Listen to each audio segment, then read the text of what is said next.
اعوذ باللہ من الشیطان الرجیم بسم اللہ الرحمن الرحیم وَإِن اور اگر تم سزا دینا چاہو فَعَاقِبُوا تو انہیں سزا دو بِمِثْلِ اتنی ہی جتنی یعنی کہ انہوں نے دی ما جو کہ عُوقِبْتُم بِہِ اسی قدر جتنی تمہیں دی پہنچائی وَلَئِن اور اگر تم صبر کرو لَهُوَ ان کے لیے خیر بہتر ہے للصابرین تو یہ صبر ہی بہتر ہے صبر کرنے والوں کے لیے اور اگر تم ان کی ستم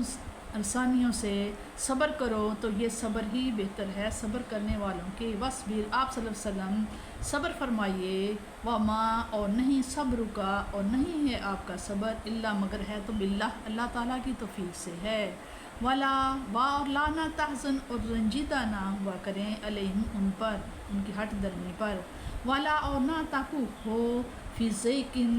تنگ سینہ آپ کا سینہ تنگ یا غمزدہ ہو مما یمکرون جو وہ مکر و فریب کرتے ہیں اور رنجیدہ نہ ہوا کریں ان کی ہٹ درمی پر اور نہ غمزدہ ہوا کریں ان کی فریب کاریوں پر ان اللہ بشاء اللہ تعالیٰ ما الذین ما ساتھ ہے الذین ان لوگوں کے اتقوا جو ڈرتے ہیں یقیناً اللہ تعالیٰ ان کے ساتھ ہے جو اس سے ڈرتے ہیں والذین اور وہ لوگ جو ہم محسنون اور جو نیک کاموں میں سرگرم ہیں اس میں بتایا جا رہا ہے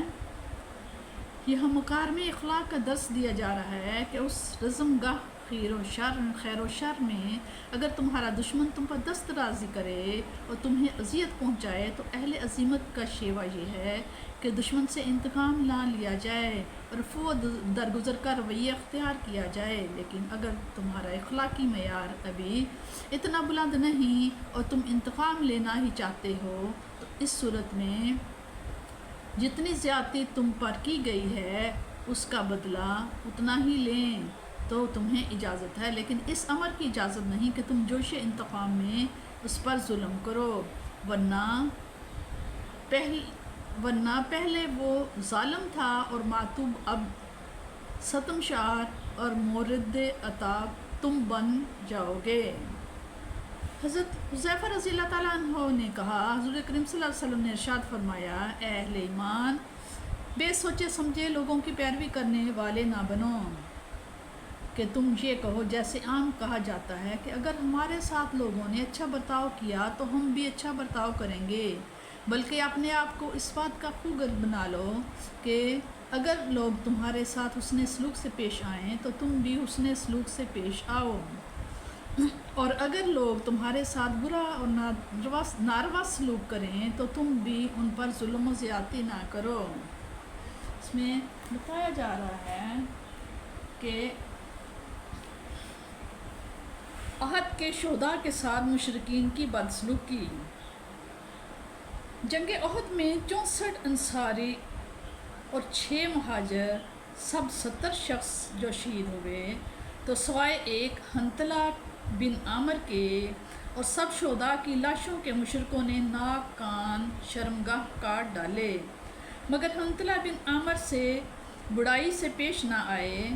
کیونکہ حنظلہ کے باپ ابو عامر مشرکوں کے لشکر میں تھے اس پر مسلمانوں نے کہا کہ جب کبھی موقع پائیں گے تو جو کچھ مشرکوں نے کیا ہے اس سے بڑھ کر ہم ان سے مقتولوں کا حال کریں گے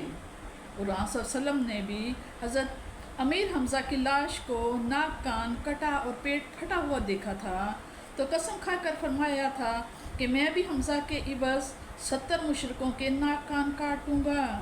اس پر اللہ تعالیٰ نے یہ آیت نازل فرمائی کہ اذا کے بعد اگر کوئی صبر کرے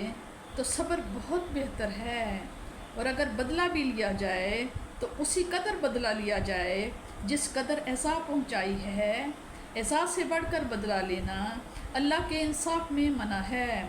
اس آیت کے اترنے کے بعد آپ صلی اللہ علیہ وسلم نے اپنی قسم کا کفارہ ادا کیا کہ ہم کو صبر منظور ہے